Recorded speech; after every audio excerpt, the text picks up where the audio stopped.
Hi. Okay, so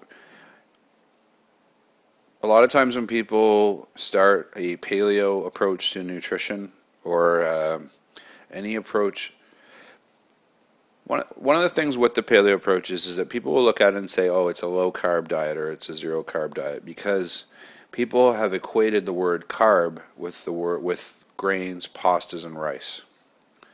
And that's not accurate.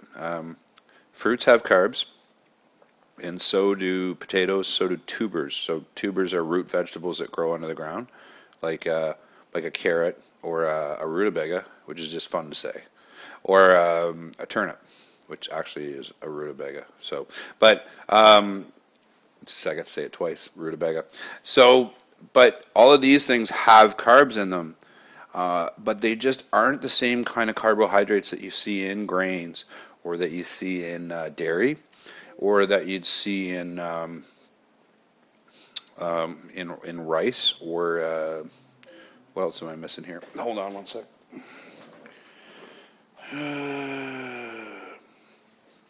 So those types of carbs hit the bloodstream very quickly, and they cause a rapid rise in blood sugar.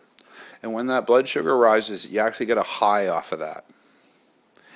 And that high is it's not just psychological, but it's physiological. Like, there's actually chemicals that get released in your brain because of that rapid fluctuation. And they're very similar to the types of chemicals that get released when you take heroin, or when you have a shot of alcohol, or when you gamble. So when you switch to a Paleolithic approach, you actually are still consuming carbs. Now, you are consuming less carbs than you used to.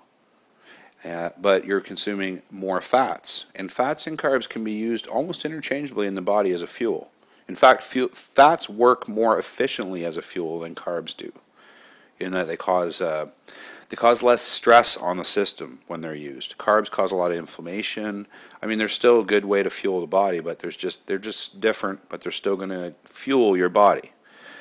What you perceive in the first couple of days of switching to a paleo approach as maybe a lack of energy or a craving for carbs is actually an addiction. And it's you wanting that rapid change in blood sugar because of the chemicals that get released in your brain that make you feel calm. So, like any other addiction, if you flinch and you give yourself just a little taste of it, all you're doing is you're keeping that pattern going. And you need to kind of go cold turkey.